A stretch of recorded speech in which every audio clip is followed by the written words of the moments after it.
आधी पवार काका पुतण्याची भेट आणि नंतर अजितदादा अमित शहांना भेटली। त्यावरून राऊतांनी जोरदार टीकास्त्र सोडलं। अजित पवार दिल्लीवाल्यांचे चरणदास झालेत अशी टीका करतानाच पवार काका पुतण्याच्या भेटीवरही त्यांनी आक्षेप घेतलाय। पाहूया। दिल्लीचे चरणदास झालेले आहेत। आजारी माणसाला अंथरुणातून उठवून दिल्लीत जावं लागलं, ही महाराष्ट्रावरती आलेली वेळ आहे। अजित पवार आणि अमित शहांच्या भेटीवरून संजय राऊतांनी बोचरी टीका केली। अजित पवार दिल्लीचे चरणदास झालेत असं राऊत म्हणाले। दिल्लीचे चरणदास झालेले आहेत। आपण आजारी आहात, आपण कार्यकर्त्यांना भेटू शकत नाही, आपल्याला थकवा आलेला आहे। शरीरानं मनानं आजारी असलेला माणूस डेंग्यूमुळे तो दिल्लीत जाऊन त्याला भेटावं लागतंय त्याच्या नवीन नेत्यांना, हे दुर्दैव आहे। मग त्यांना विश्रांतीची गरज आहे। अजित पवारांना त्यांना भेटायला आलं पाहिजे। दिल्लीतल्या प्रमुख नेत्यांनी, बाबा एवढे मोठे नेते, आपण शरद पवार साहेबांच्या घरातून फोडलेला एवढा मोठा नेता, बरं का, ते आजारी पडलेले आहेत। अमित शहा येऊ शकतात भेटायला, आजारी आहेत म्हणून, पण आजारी माणसाला अंथरुणातून उठवून दिल्लीत जावं लागलं, ही महाराष्ट्रावरती आलेली वेळ आहे। या महाराष्ट्राचे वाचाळवीर उडाणटप्पू नेते म्हणून संजय राऊत जी प्रचलित झालेत, त्यांनी अजितदादांच्या आजारपणावर बोलले। संजय राऊत साहेब, आम्हालाही माहित आहे उद्धव साहेब ज्यावेळेस आजारी होते कशा पद्धतीनं दादांनी उद्धव साहेबाला त्रास होऊ नये म्हणून महाराष्ट्र सांभाळला, कशी त्यांना मदत केली हे महाराष्ट्राला माहित आहे। आणि उद्धव साहेबाच्या आजारपणाचे किस्से आम्हालाही माहित आहेत, ते बोलायला लावू नये। डेंग्यूमुळे अजित पवार आजारी होते। सध्या दिवाळीतही कोणाला भेटणं शक्य नाही असं दादांनी 48 तासांआधी ट्विट करून सांगितलं होतं। मात्र अजितदादांनी पुण्यात शरद पवारांची भेट घेतली। त्यानंतर दादा थेट दिल्लीला गेले आणि दिल्लीत अजित पवारांनी अमित शहांची भेट घेतली। मात्र या भेटीवर संजय राऊतांनी आक्षेप घेतला। अशा भेटींमुळे पक्षात आणि कार्यकर्त्यांमध्ये संभ्रम निर्माण होतो असं राऊतांनी म्हटलंय।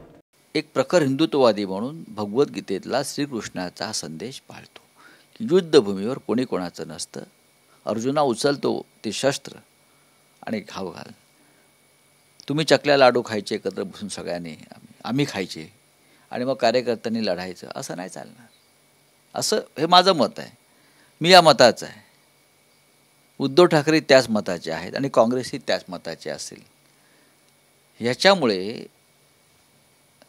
राष्ट्रवादी काँग्रेस पक्षात सुद्धा संभ्रमाचं वातावरण लोकात निर्माण होऊ शकतं, पण त्याच्यात मी कशाला बोलावं, त्यांना कळतं ते।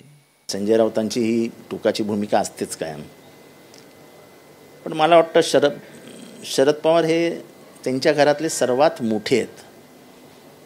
म्हणजे पवार कुटुंबियांमधला सर्वात वृद्ध माणूस कोण आहे तर ते शरद पवार आहेत। आणि एका भावाने जर जीवाला बोलवलं असेल तर त्याच्यामध्ये मी काय, म्हणजे माझ्यासारख्या कार्यकर्त्यांनी काय बोलावं। पण मला पवारसाहेबांचा मानसिकता माहिती आहे, त्यामुळे जे काही बोललं जाते त्याच्यात 1% तथ्य नाही। आजारी असतानाही अजित पवार अचानक शरद पवारांना भेटले आणि त्यानंतर दिल्लीत जाऊन शहांचीही भेट घेतली। त्यामुळे राजकीय वर्तुळात तर्कवितर्क सुरू झाले। मात्र भाजपनं या भेटीला पूर्वनियोजित भेट म्हटलंय। मला वाटतं ते अशा भेटी ह्या पूर्वनियोजित असतात, एका दिवसात ठरत नाही। अमितभाईंनी एखादी वेळ दिली असेल, शेवटी आत्ता गेले आणि अमितभाई भेटले असं नाही। मला वाटतं काही पूर्वनियोजित असेल, त्या ठिकाणी सर्वच राष्ट्रवादीचे नेते होते, त्यामुळं कधीकधी घटनाक्रम असतो, त्या घटनाक्रमांना लोक जोडत असतात, पण अमितभाई जेव्हा वेळ देतात तेव्हा ते पूर्वनियोजित असते। इकडे अपक्ष आमदार रवी राणांनी वेगळाच दावा केलाय। दिवाळीत मोठा बॉम्ब फुटणार आणि दादांना शरद पवार पाठिंबा देणार असल्याचं राणा म्हणाले। तर काका पुतण्यांनी एकत्र यावं असे प्रयत्न सुरू असल्याचं दादांचे मंत्री धर्मराव बाबा अत्राम म्हणालेत।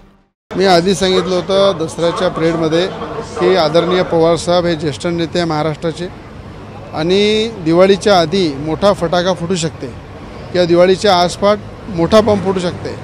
अजित पवार साहेबांनी ज्या पद्धतीनं पवारसाहेबांची भेट घेतली, मला असं वाटतं की 99% पवारसाहेब कन्व्हिन्स झालेले आहे। थोडासा धक्का लागला पाहिजे आता, तर लवकरच पवारसाहेबसुद्धा मोदीजींना पाठिंबा देतील, भाजप सरकारसोबत येतील आणि कुठेतरी जी सरकार आज पवारसाहेब आणि अजित पवारांमध्ये संघर्ष आहे तो संपेल।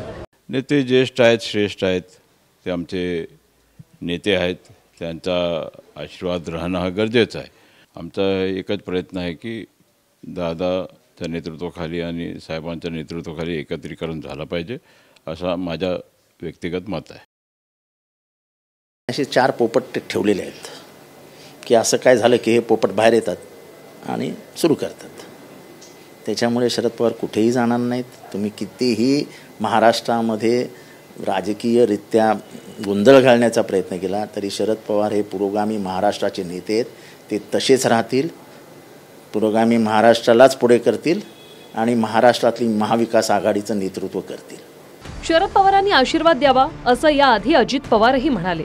आता दिवाळीत खरंच राजकीय फटाके किंवा बॉम्ब वगैरे फुटणार का? दिसतीलच.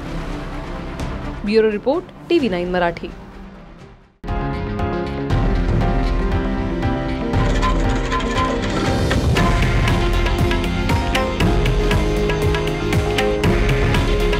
हे आहे देशातील नंबर 1 न्यूज नेटवर्क आणि आपण पाहत आहात TV9 मराठी. काळजी तुमची, हित महाराष्ट्राचं.